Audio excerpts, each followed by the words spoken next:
O interessante é que Deus, Ele coloca a palavra no coração do pregador. E eu digo para você que o coração do pregador é uma prateleira. E aqueles que têm fome e sede, venham e bebam e comam. Você precisa desejar a palavra que Deus, Ele tem reservada para você essa noite. Deus tem algo especial para o teu coração essa noite. Você crê nessa palavra?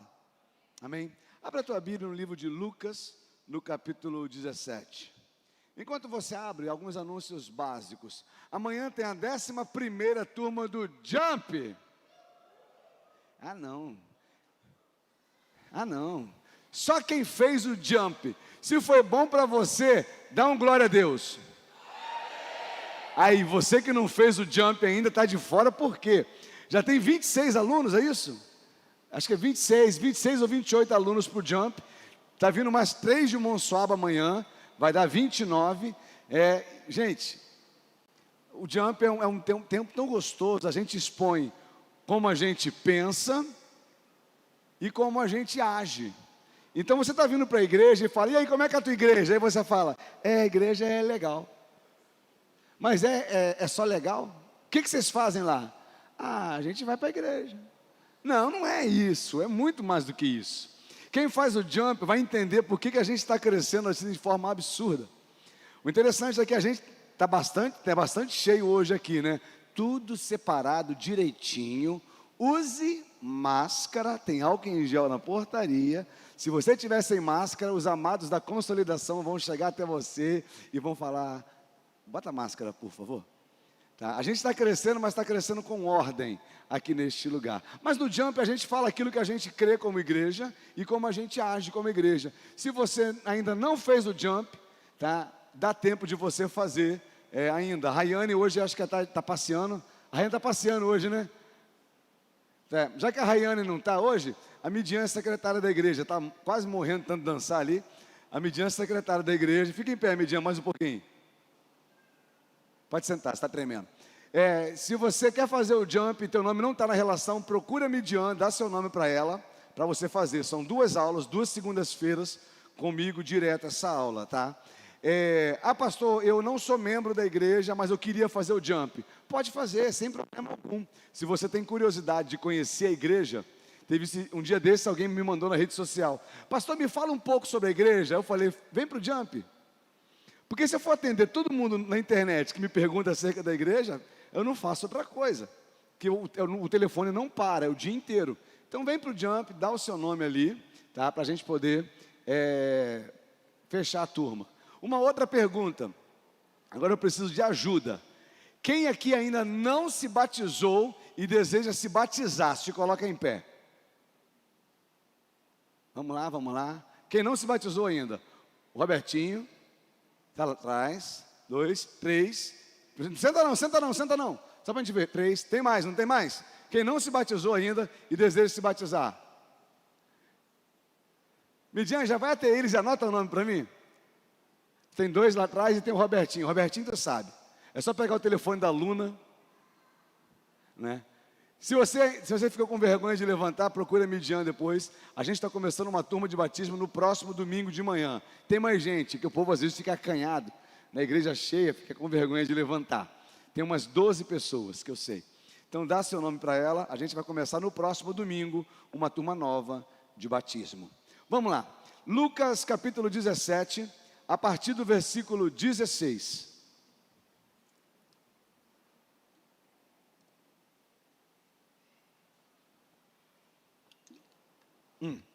Perdão, é Atos 17, 16, desculpa gente, Atos 17, 16.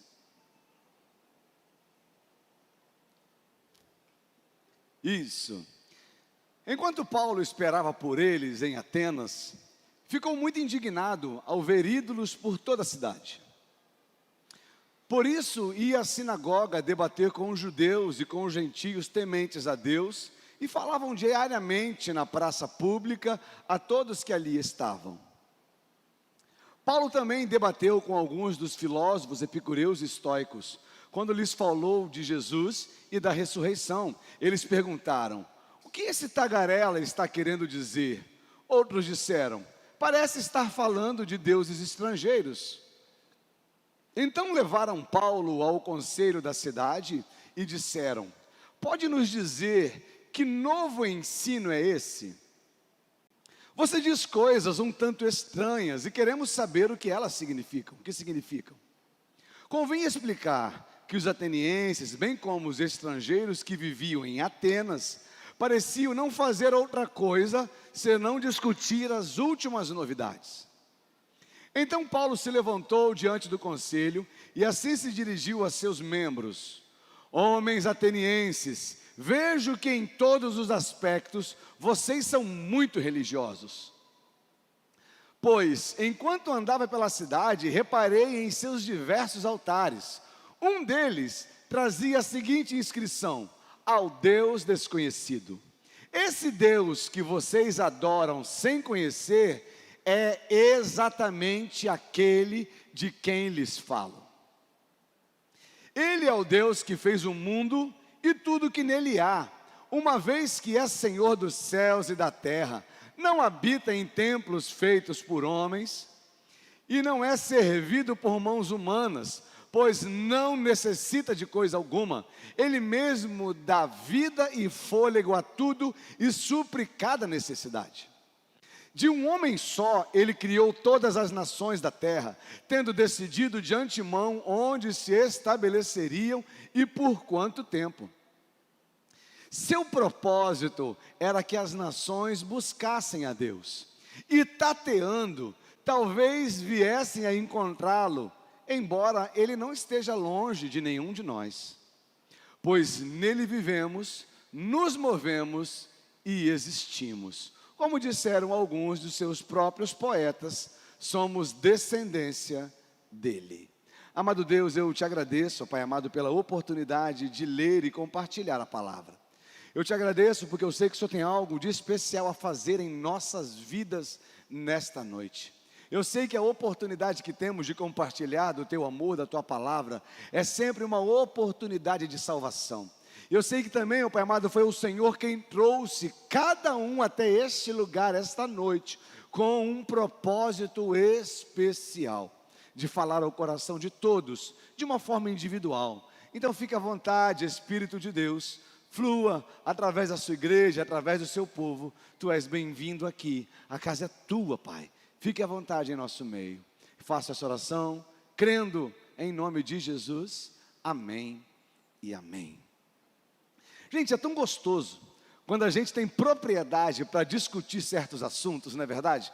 É tão bom quando você tem conhecimento de causa para poder se sentar à mesa e poder dissertar acerca daquilo que você leu, que você estudou, que você ouviu. E é muito bom quando você senta num grupo de amigos e encontra pessoas com pensamentos similares aos seus.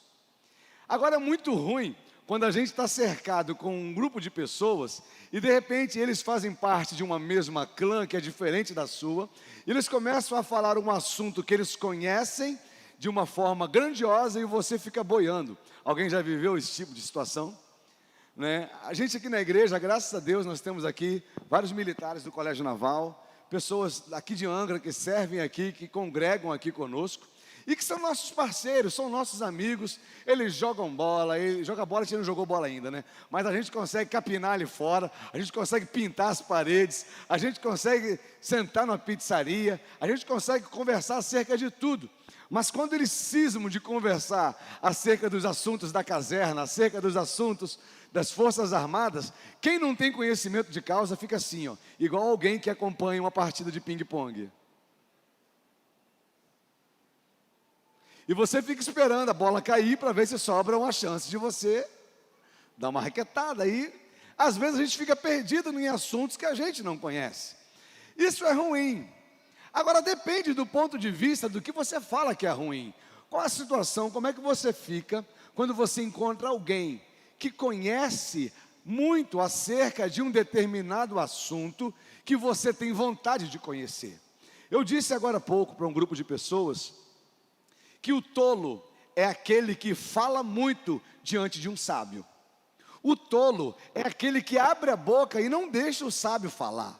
Porque o cara que é sábio, o cara que é inteligente, quando vê alguém que tem conhecimento, ele se cala, papel e caneta, e diz: fala, porque é tudo o que eu quero ouvir, é tudo o que eu preciso.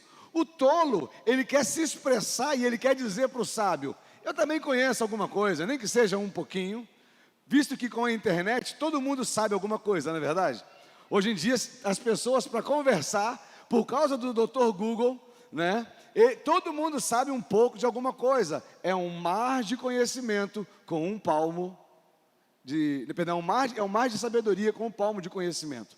A pessoa diz que sabe de tudo, mas não conhece absolutamente nada além das noções básicas.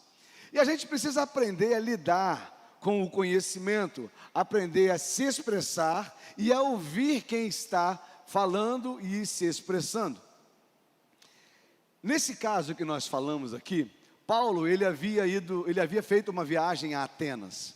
Atenas, uma cidade com cultura helenística, Atenas, uma cidade de grandes filósofos, grandes sábios, Atenas, um lugar de pessoas muito inteligentes, pessoas que tinham os seus costumes na sabedoria. Algumas pessoas que estudaram um pouco acerca da história dizem que os atenienses, eles iam para a praça pública para debater conhecimento e aprender sabedoria. Algumas teorias da filosofia que nós vemos hoje nas escolas, nas universidades, a maioria delas vieram das conversas de Atenas, Aristóteles, Sócrates, Platão, pessoas que desenvolveram a filosofia, a sabedoria, a arte do conhecimento.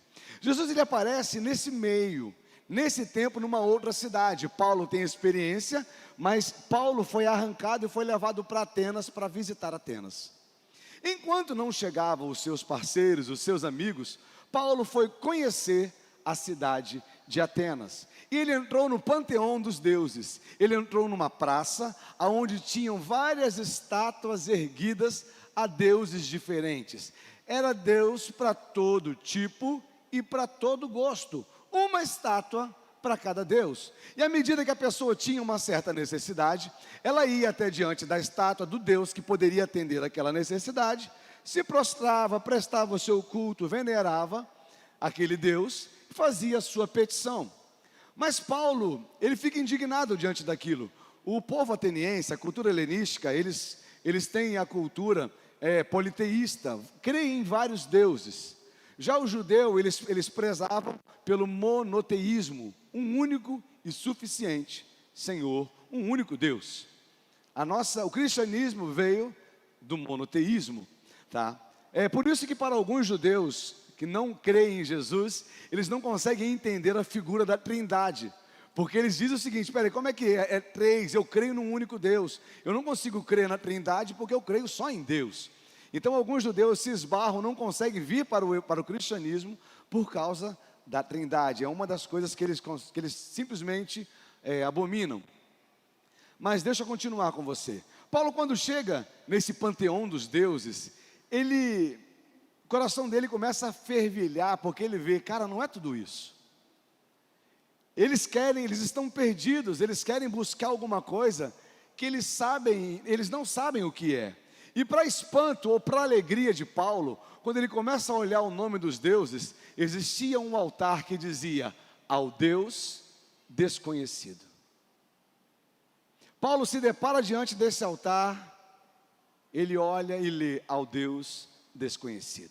Naquela mesma hora, os principais de Atenas, eles foram conversar e debater com Paulo acerca daquilo que ele estava falando sobre Cristo e a ressurreição. Nenhum dos outros deuses falava acerca de ressurreição e de salvação. As promessas eram diversas, mas ressurreição e salvação, isso era novo para ele. E eles começaram, a cidade toda ficou alvoroçada, querendo saber o que Paulo tinha a dizer acerca disso. E chamaram Paulo diante dos principais para dizer para ele: olha, a gente quer que você diga, né, que assunto é esse que você está debatendo, que você está explicando. A gente precisa saber. De repente, para algumas pessoas, isso poderia ter sido soado como uma afronta para Paulo. Mas para eles, não. Para quem quer conhecimento, a pergunta vem da necessidade do saber. Tem gente que tem medo de perguntar. Época de escola, Augusto está aqui, um amigo, falei teu nome. Augusto, um amigo, né? Ele estudou comigo um tempo atrás. E ele sabe que eu perguntava mesmo, eu gosto de falar. Eu gosto, porque a teologia ela é feita na dúvida. Se você tem dúvida, você precisa perguntar, porque senão você vive no escuro, você vive na dúvida, vive sem luz. E então, o que esses homens queriam era aprimorar a sabedoria deles acerca de um assunto que Paulo falava e eles não conheciam. E Paulo teve que dizer para eles: olha, o que você está dizendo acerca desse Deus que a gente... O que você está dizendo que está encantando todo mundo? Paulo ele diz: olha, vamos conversar. É tão gostoso quando a gente é indagado. Alguém gosta de ser indagado, de ser questionado? Alguém gosta? Eu gosto, gente. Tem gente que foge de disputa, de discussão, né? Eu gosto de sentar e falar: cara, vamos conversar, porque eu aprendo contigo. Eu reconheço quando eu não tenho sabedoria e quando eu posso aprender com a tua sabedoria. Eu imagino Paulo, cheio de sabedoria, alguém chega para ele: cara, me fala. O Paulo viu ali a oportunidade de dizer aquilo que estava no coração dele. Só que eu aprendi uma coisa, e eu já ensinei para algumas pessoas aqui, acerca dessa discussão. Nós somos animais racionais, amém? A diferença entre você e um outro animal é que o animal, ele não... É o homo bios, ele age por instinto. E o homem que pensa é o homo sapiens, ele age pela razão. Mas apesar de você ser homo sapiens, apesar de você ser um animal que pensa, você também é homo bios, porque tem hora que a gente age por instinto. Estou errado ou não? Tem hora que a gente nem pensa e quando vê, já fez. Isso não é sabedoria, isso é o instinto agindo. E numa discussão, aprenda isso. Numa discussão, se você quer levar uma discussão de uma forma saudável, o animal que você chamar é o que vai discutir contigo. Quando você chegou, vou dar uma dica para vocês homens, para nós homens. Demorou a chegar em casa, acabou a bateria do celular, não deu para avisar a mulher. Quando tu abrir a porta de casa, já sabe quem está te esperando, o sapiens ou o bios. Mas antes dela falar, você já comprou um chocolate. E você já, tem gente, ele faz isso, né? Catucou o marido, já se entrega, né? E quando abriu a porta, antes de falar, falei: amor da minha vida, eu trouxe aquele chocolate que você gosta. Eu fiquei sem bateria de celular, porque eu estava gastando tempo procurando isso. Eu achei um e eu trouxe para você. Olha, você é a melhor esposa que eu poderia ser. Quem veio conversar, o sapiens ou o bios? O sapiens. Porque se você chega em casa de cabeça emburrada porque acabou a bateria, e a mulher: tentei te ligar a tarde inteira. Aí você fala: você não sabe que celular acaba a bateria? Aí começa um papo, e aí acabou a discussão, aí já era. Aí são dois homobios discutindo, acabou o diálogo, acabou a bagunça. Então, para você ter um relacionamento saudável, aprenda a conversar de forma racional primeiro. O animal que você chamar é o que vai se assentar à mesa com você. Diz para quem está do seu lado: aprendeu? E é exatamente isso que Paulo fez.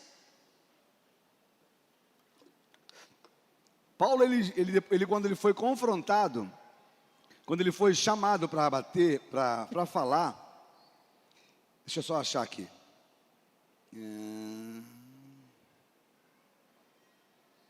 Tá, lá no versículo 22, por favor. Quando Paulo foi chamado lá para conversar, para ser questionado, Paulo, quando ele se levanta no meio dos atenienses, e olha só o que ele fala. Então Paulo se levantou diante do conselho, e assim se dirigiu aos seus membros: homens de Atenas, vejo que em todos os aspectos vocês são muito religiosos. Paulo estava mentindo? Não. Paulo estava dizendo para ele o seguinte: olha, eu vejo que vocês têm uma veneração fantástica pelos deuses de vocês, né? Paulo ia falar acerca do Deus dele, sem menosprezar o Deus do outro. Tá? Continua, 23. Pois, enquanto eu andava pela cidade, eu reparei em seus diversos altares, um deles trazia a seguinte descrição: ao Deus desconhecido. Para aí, pode deixar o versículo aí. Ao Deus desconhecido. O ano passado eu fiz uma pregação sobre esse texto, ao Deus desconhecido. Só uma vírgula para você entender o que Paulo queria dizer, para quem não lembra ou não viu essa mensagem. Em Atenas, houve uma época, vários anos antes de Cristo, onde uma praga atingiu aquele lugar. E tipo o que a gente está vivendo no Brasil hoje. E muita gente estava morrendo. Muita gente morrendo. Eles resolveram sacrificar para todos os deuses, pedindo aos seus deuses que salvasse a cidade. E nenhum dos seus deuses conseguiu resolver o problema de Atenas. E a cidade estava sendo dizimada. Até que alguém chegou e falou o seguinte: olha, em Creta existe um homem que adora um Deus que é poderoso. Quem sabe o Deus desse homem pode salvar Atenas. Mandaram ir até Creta e encontrar o tal homem, eu não lembro o nome dele, tá?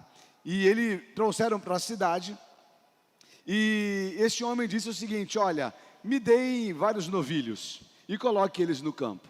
Aqueles que se deitarem, você separa e coloca de lado. Os que permanecerem em pé e não comerem, esses vocês vão sacrificar. E assim foi feito como este homem falou. E para sacrificar esses novilhos, eles ergueram um altar. E as pessoas que estavam erguendo o altar perguntaram: qual é o nome do Deus que eu coloco no altar? E a gente sabe que quando você lê a Bíblia, Deus com D minúsculo na Bíblia equivale a qualquer outro Deus citado lá. Deus com D maiúsculo equivale ao nosso Deus, amém? E Paulo, ele simplesmente, e esse homem falava: olha, é Deus. Mas que Deus? É Deus, o meu Deus. Interessante é que a Bíblia não revela o nome de Deus, não sei se você sabe disso. A Bíblia não revela o nome de Deus. Algumas religiões falam que é Jeová, que é Iová, né? Mas essa derivação vem do tetragrama YHWH, que é um acróstico que significa eu sou quem sou sendo, eu sou o alfa, eu sou o ômega, eu sou o princípio, eu sou o fim. O tetragrama, ele representa a eternidade. Eu sou o que eu quiser ser em qualquer época, em qualquer tempo. Quando Moisés tem experiência com Deus no alto do Monte Sinai, ele pergunta: Moisés, Deus, eu vou falar com o Senhor, eu vou falar com o faraó, eu vou falar que você é quem? E ele fala: diga apenas que eu sou. Eu sou o quê? E o acróstico, é o tetragrama, é o Deus eterno. A King James até coloca: diga que eu sou eterno. Deus, ele não precisa revelar o nome dele. Deus não precisa, de acordo com a cultura judaica, quando você sabe o nome de alguém, você tem o poder de governar sobre ela ou de dominá-lo. Deus nem assim permitiu que o seu povo conhecesse o seu nome. Ele é Deus e isso basta. Então, quando esse homem que estava erguendo o altar pergunta o nome, ele diz apenas Deus. Só que assim que foi feito o sacrifício, assim que foi feita a oferta para Deus, acabou a matança, a praga cessou e a cidade se alegrou. E eles se alegraram durante muito tempo. Isso faz parte da história de Atenas. Só que os altares foram erguidos no campo. E aqueles altares, alguns foram se desfazendo. E para trazer aquilo à memória, eles pegaram um daqueles altares e colocaram no panteão dos deuses. Então, de todos os deuses de Atenas, tinha ali um altar ao Deus desconhecido. E a cidade sabia dessa história, conhecia essa história, conhecia esse livramento de salvação. Paulo, muito inteligente, ele diz: olha, enquanto eu andava pela cidade, eu reparei os seus altares diversos altares, e um deles trazia a seguinte inscrição: ao Deus desconhecido. Esse Deus que vocês adoram sem conhecer é exatamente aquele que eu falo. Gente, quando eu li esse texto para a mensagem desta noite, não tira o versículo não, pode deixar, tá? Isso falou muito ao meu coração. Porque hoje em dia, nós somos um país de grande maioria cristã.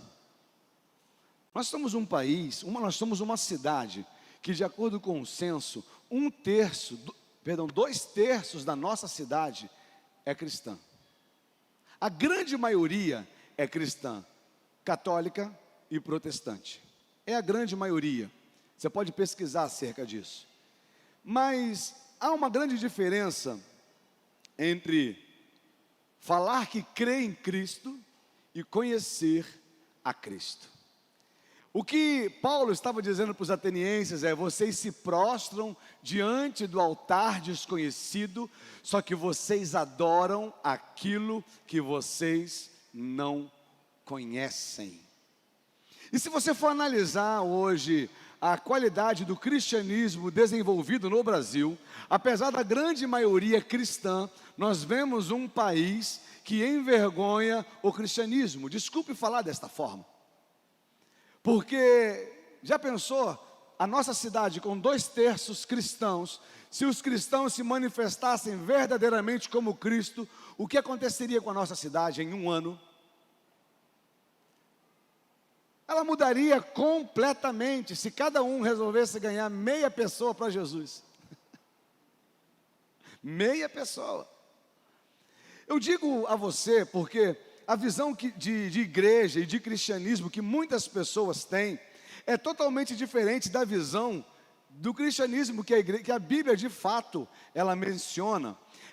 Tem gente perguntando: cara, a tua igreja está crescendo bastante, o que está acontecendo com ela? E eu digo: eu só prego a palavra pura e simples, nada além do evangelho. Nós não estamos aqui querendo fazer shows pirotécnicos, apesar que, tem uma reclamação, não teve fumaça hoje na luz, hein, Leleco? Vocês me boicotaram na fumaça hoje, né? Acabou o líquido? Vou comprar amanhã 4 caixas.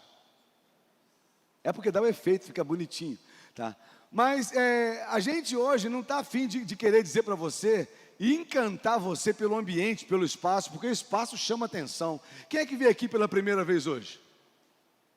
Gostaram do espaço? Legal? Bonitinho?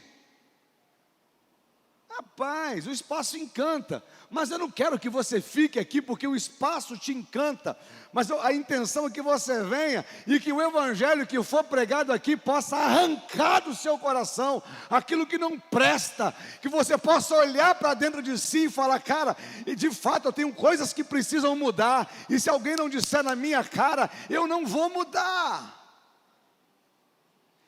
E tem uma coisa que eu faço neste lugar, não é segurar gente. Eu não prego para segurar gente. Eu prego apenas um evangelho que diz para você: muda.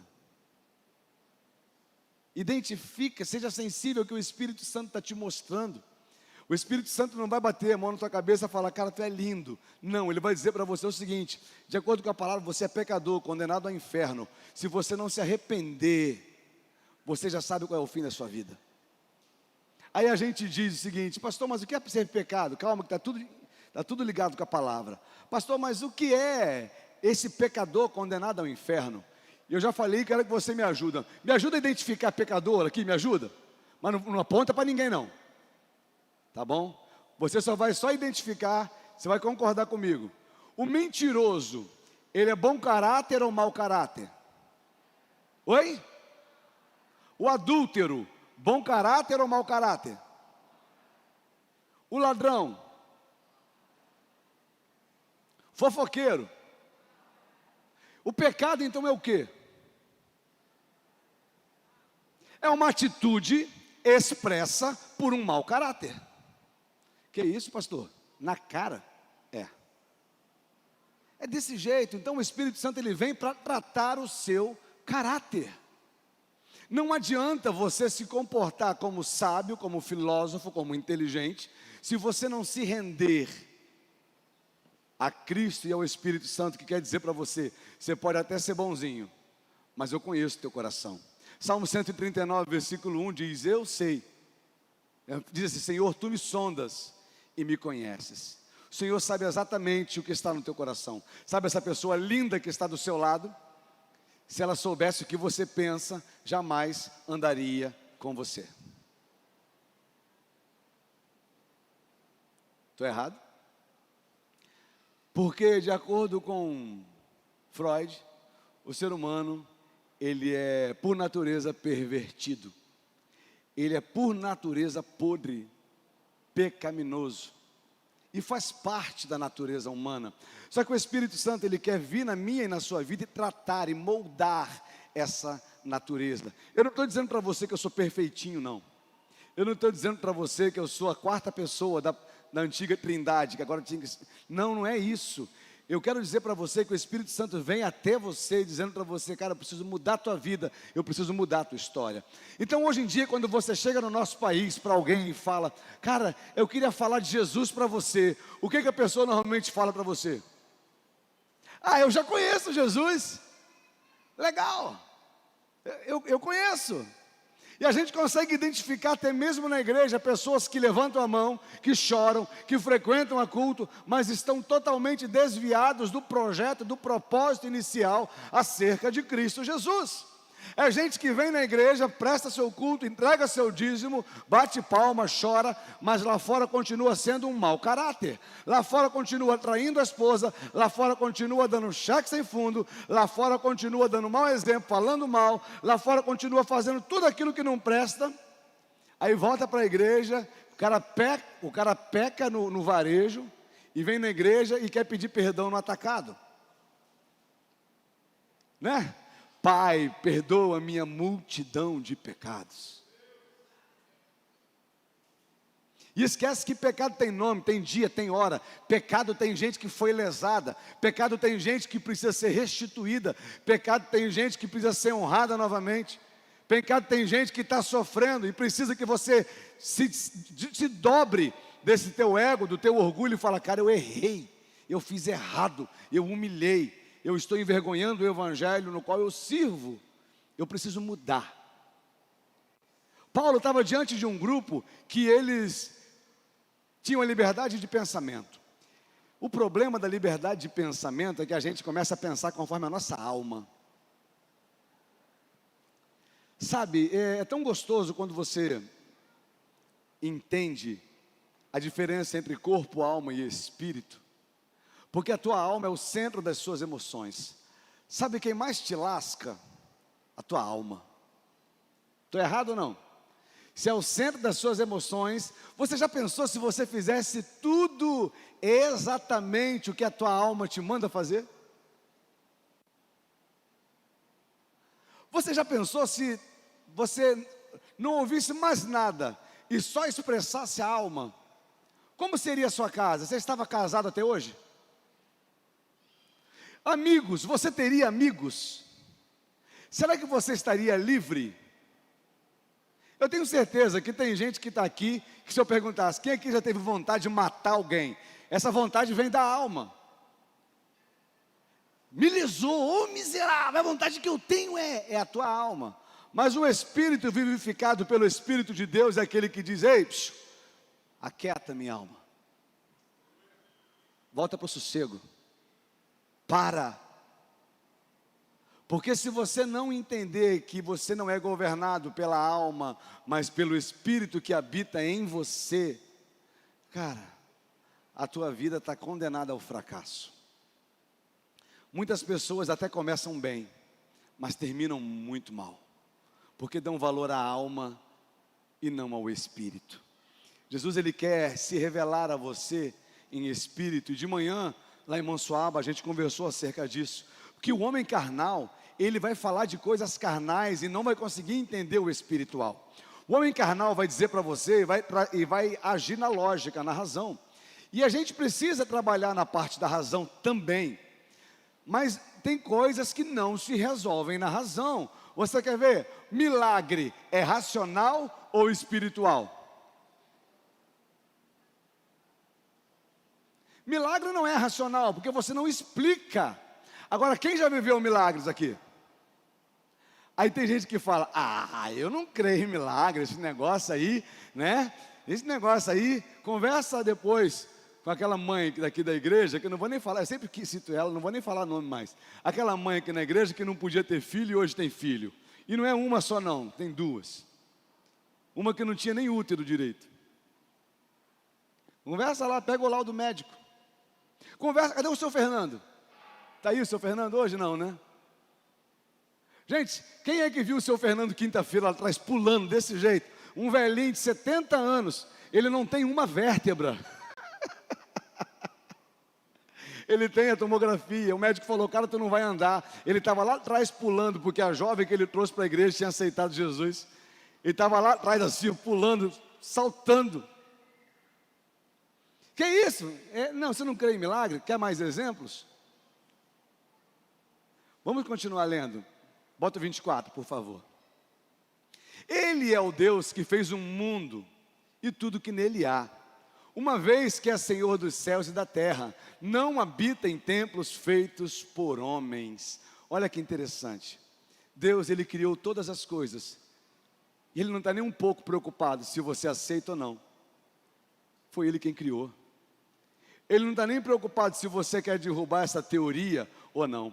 Já dizia o professor Levi: eu fico encantado quando a ciência vem com o carbono 14 e fala que a Terra tem mais de 14 milhões de anos. Eu fico encantado porque não destrói a teoria da criação do mundo que eu creio. Só me diz que se Deus me amava antes da fundação do mundo, Ele me ama há mais de 14 milhões de anos. Não importa se a Terra é mais antiga do que você imagina. Se bem que a respeito da criação, a respeito do Gênesis, um dia a gente vai para uma classe para conversar, porque de púlpito é pouco tempo para dissertar acerca do Gênesis. Mas tem muita gente que lê a Bíblia e fala: esse papo de historinha. Não, não é historinha não. Tem cultura, tem história, tem poesia, a Bíblia tem tudo disso. Só que você precisa entender o que a Bíblia fala, para você tirar suas conclusões. Mas quando a gente fala a respeito da criação do mundo, Ele criou o mundo e ponto. Não, veio a respeito de um Big Bang, veio a respeito de um germe. Gente, eu não consigo. Você consegue explicar a criação? Você não consegue explicar nem a tua vida. Vai querer explicar a criação? Eu prefiro crer o seguinte: um dia, alguém tão especial, dono de todo o poder e autoridade, com a sua palavra diz: haja luz. E houve luz. E a Bíblia diz que Ele criou tudo isso. E Paulo começou a externar isso. Próximo versículo. Aí ele continua dizendo: e não é servido por mãos humanas. Deus, Ele não depende de templo. Antigamente, eu vou dizer uma coisa: a Igreja Católica, ela foi muito usada por Deus para a divulgação do Evangelho em todo o mundo. Você sabia disso? Tem muita gente que tem aversão ao catolicismo. Eu digo para você que eu não tenho aversão ao catolicismo, não. Os nossos irmãos católicos são cristãos, tá? E o pecado deles só é diferente do nosso. Mas eles têm pecados também, assim como nós temos pecados. Quem é que vai entrar no céu? Aquele que Jesus abrir a porta. Então não adianta você falar que tem gente que vai para o céu e que vai para o inferno, porque você não tem conhecimento de causa suficiente para dizer quem tem o passe e quem não tem o passe. Então a tua função é servir, é ser servo. E os nossos irmãos católicos, durante 1500 anos, eles pregaram o Evangelho, né? E eles disseram muita coisa boa. Toda a teologia do cristianismo veio do catolicismo. Mas uma coisa eu quero deixar para você: quando a Igreja Católica chegava numa cidade, ela se instalava na praça principal. E na praça principal, a igreja era feita de uma forma esplêndida, com um grande pináculo. Aquele pináculo representava poder, ou seja, nós chegamos e eles marcavam aquele lugar com a ereção daquele pináculo, aquela ponta dentro da igreja. E eu vou dizer para você que não é muito diferente das igrejas evangélicas, não, porque as pessoas querem grandes construções bonitas, né? E aí o pessoal fala: pastor, mas você fez uma grande... Eu não fiz nada, eu só aluguei o espaço. Mas eu não quis aparecer, eu pintei de preto, acabou ficando legal, né? Mas a gente entende que essa estrutura aqui não é para Deus. Eu tenho certeza que aqui tem gente que foi abandonado pela igreja porque via que a estrutura era mais importante que você. Tinha gente que idolatrava o templo, idolatrava a parede e falava para você: cuidado, porque você está pisando em terra. Você é um pecador pisando em terra santa, é ou não é? Não falavam isso lá atrás? Só que tem uma coisa: a Bíblia diz que aonde você colocar a planta dos seus pés. Então o que é santo? A terra ou a planta do pé? E a gente via muita gente que idolatrava as mega construções, as grandes construções, Só que Paulo ele fala aqui para os atenienses, olha, Deus não está interessado em templo, Ele está interessado em gente. Deus está interessado em gente. O piso não é de porcelanato, você reparou que foi pintado? Porque entre pintar o piso e botar porcelanato e comprar a cesta básica, eu prefiro comprar a cesta básica. Porcelanato não enche barriga de ninguém. Está conseguindo entender? A gente tem climatizador porque alguém resolveu doar o climatizador para a gente. 30 mil reais. Alguém resolveu abençoar. E eu não tinha dinheiro para comprar climatizador. Mas entre comprar um climatizador e dar a cesta básica para alguém, a gente começa a entender que naquela época os grandes templos era chamado de templismo, as pessoas idolatravam o templo. E Paulo diz, olha, ele não está interessado em templo. Deus não está interessado em construção. Ele não é servido por mãos humanas. E aqui eu vou quebrar uma outra coisa na sua vida. Para com esse negócio de que eu tenho que fazer alguma coisa para Deus. Você não tem que fazer nada para Deus, tem que estar junto dEle. Ele não te chamou para fazer, Ele te chamou para estar junto. Sabe uma coisa errada que por muito tempo a gente fez? É dizendo, Senhor, me usa. Pensa comigo, alguém gosta de ser usado por outra pessoa? Não gosta. Deus ele não está afim de ter um relacionamento contigo para te usar e te jogar fora. Deus ele quer um relacionamento íntimo com a noiva dele para gerar filhos e filhas. E a gente tem aprendido isso neste lugar. O púlpito aqui não é lugar de briga. Em alguns locais que você vai por aí, as pessoas querem brigar pelo púlpito. E aqui a gente tem ensinado que a gente não briga pelo púlpito, a gente briga por vidas. John Wesley já dizia que o mundo é a minha paróquia. O mundo é a minha igreja, é lá fora que eu prego, é lá fora que eu sou cristão, é lá fora que eu me manifesto. Só que algumas pessoas por aí têm a necessidade de vir para a evidência, de vir para o altar. Já dizia o apóstolo Joel, perguntaram para ele, Joel, quando é que eu vou pregar na tua igreja? Aí ele perguntou, cadê a tua igreja? Por que você quer pregar para as minhas ovelhas? Cadê as tuas ovelhas? Então, não que eu não abra meu púlpito e não convide pessoas para pregar no púlpito aqui neste lugar, mas eu fico muito preocupado com a semente que é lançada sobre a vida das pessoas que vêm até esta igreja. O apóstolo Paulo estava dizendo para esse povo, olha, Deus não habita em templos feitos por mãos humanas, Ele criou todas as coisas, Ele não necessita de nada daquilo que a gente faz. E aí, o que você faz para Deus então para agradar Ele?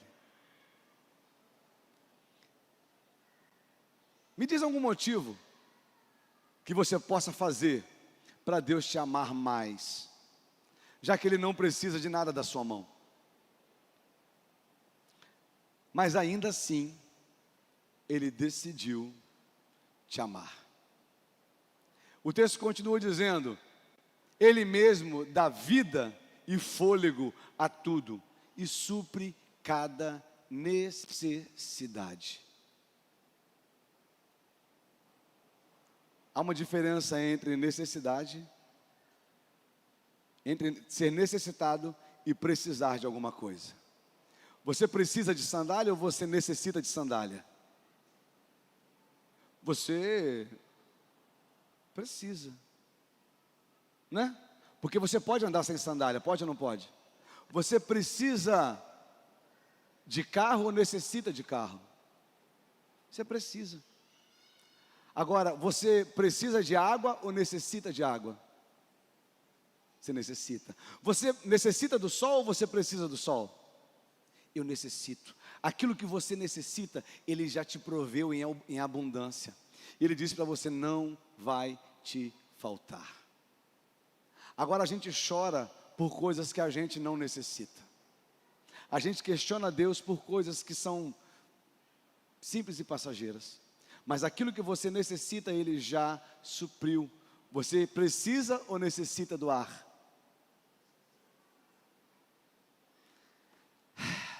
E você nem percebe que você acordou hoje. Aprenda uma coisa, se você hoje acordou, é porque Deus ainda tem planos na sua vida. Se você despertou hoje, é porque Deus ainda tem algo excelente para fazer na sua vida. Põe o 26, a gente já está terminando. De um só homem ele criou todas as nações da terra, tendo decidido de antemão aonde eles estabeleceriam por todo o tempo. 27. Esse é um dos que eu mais gosto. E o seu propósito, olha, a vontade de Deus, o propósito de Deus, era que as nações buscassem a Ele. E tateando, o que é tatear? É alguém que está no escuro, não está vendo nada, mas busca alguma coisa que necessita. Me diz se em algum momento na sua vida, a escuridão dos seus problemas, das dores, da tristeza, não te atingiu, e você queria encontrar Deus de qualquer maneira, e você não sabia onde encontrar, e você clamava: Deus, eu preciso de ajuda, eu preciso de um milagre, eu preciso do Senhor. E Deus se revelou a você. O texto diz: seu propósito era que as nações o buscassem. Tem outro texto que diz: buscareis e me achareis, quando me buscardes de todo o vosso coração. E esse texto diz que as nações buscassem e tateando, talvez viessem encontrá-lo. Embora, lê para mim o finalzinho, embora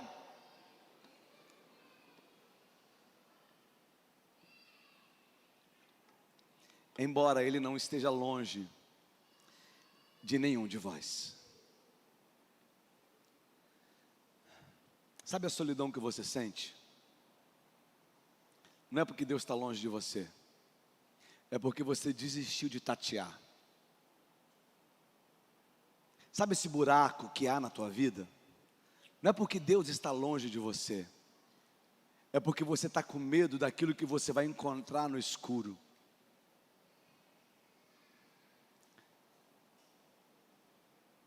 Deixa eu dar um exemplo para você. Ramon, dá uma chegadinha aqui.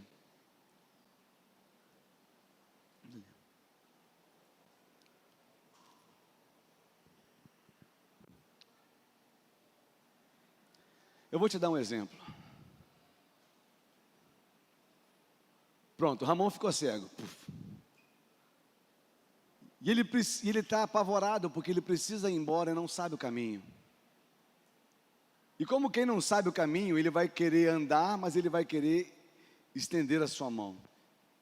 Tira a mão do bolso, você não está parecendo que quer ir embora não. Né?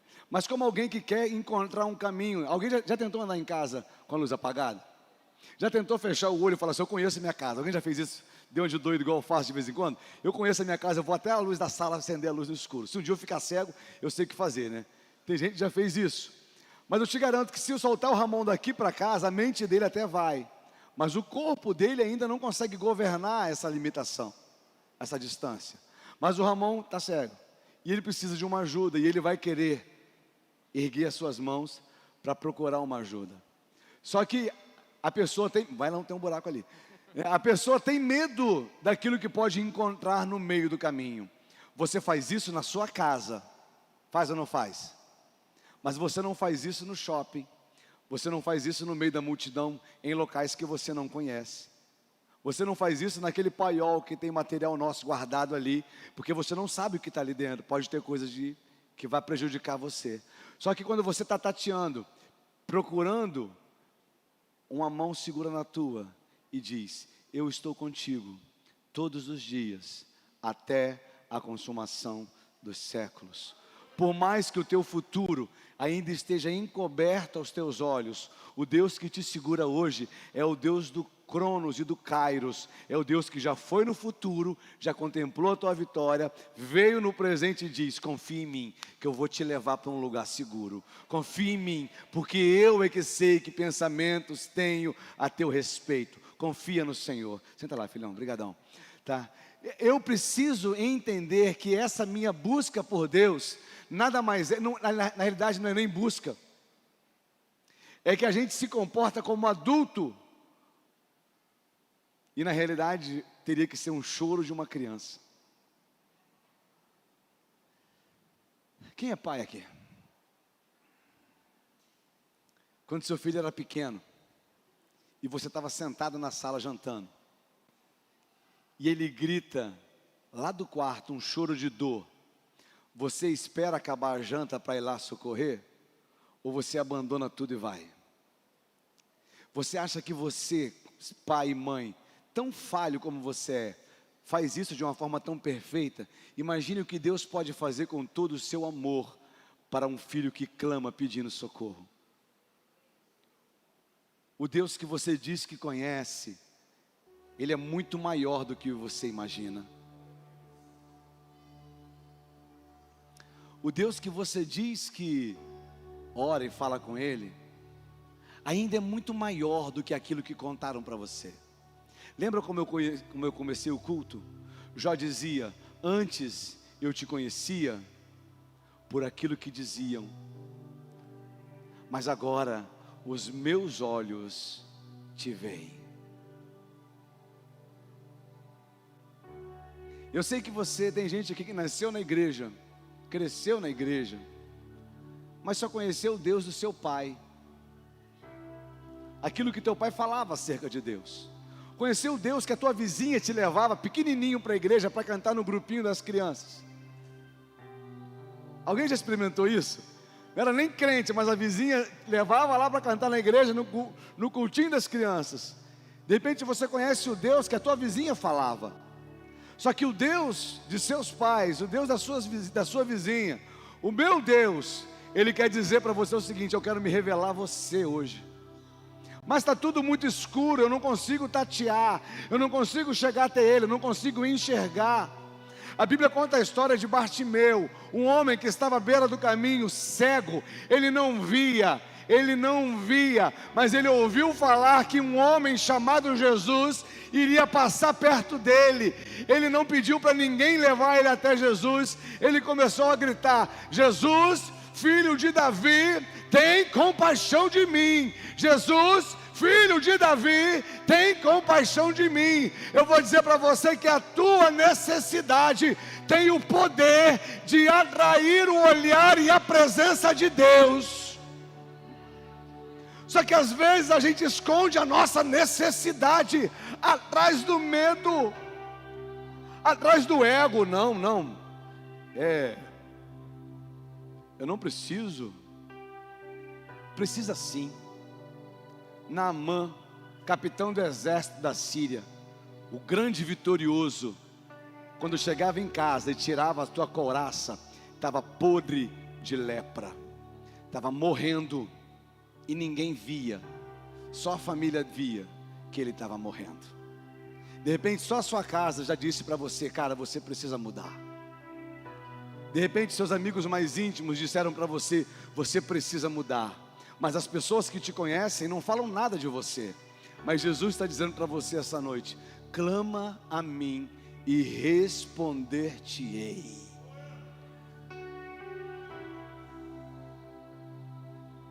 Fecha seus olhos. A condição que você está agora é igual daquele cego Bartimeu. Não via nada, mas ouviu que Jesus estava passando por ali. Jesus está passando neste lugar, e a chance de você ser curado, ser transformado, está hoje à sua volta. Jesus está passando por aqui. Chame a atenção dele hoje. Chame a atenção dele hoje. Chame hoje. Sei que estás aqui,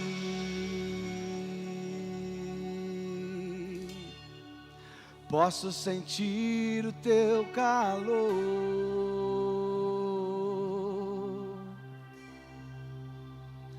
Vem me envolver, me constranger com teu amor.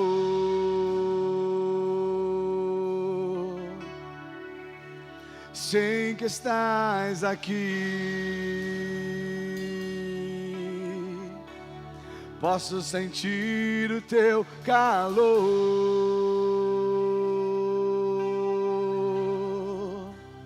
Vem me envolver,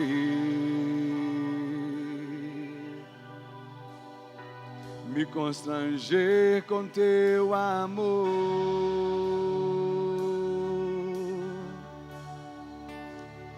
filho de Davi.